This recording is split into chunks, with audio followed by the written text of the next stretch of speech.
Hello everyone! Today we are baking gingerbread cookies. Gingerbread cookies. Remove the chilled gingerbread dough from the refrigerator. Prepare the table. You need a rolling pin, cutting board, flour and music.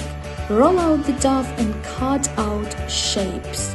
I have several molds, a Christmas tree, a gingerbread man, a Christmas toy, a star and a snowman. Let's repeat. Christmas tree, gingerbread man, Christmas toy, star and a snowman. Be careful with separating the cut out dough and the rest, and place the dough on a silicone baking mat. Put a preheated to 180 degrees baking sheet in the oven. Bake 5-7 minutes until browned. Pay attention, cookies are baked very quickly.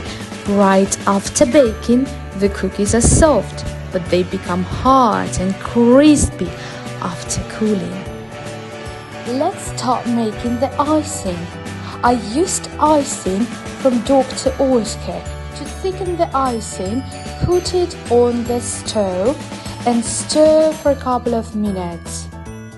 Then, pour the slightly hot icing into a popping bag or in a plastic bag. If you're using a plastic bag, make a small hole in a bag. Now we begin to decorate cookies with icing. Do this until the icing has completely cooled. I covered the cookies with icing and I wrote Chinese hieroglyphs. You can choose whatever patterns you want. You can also sprinkle sugar powders on the top of cookies. Enjoy your cookies!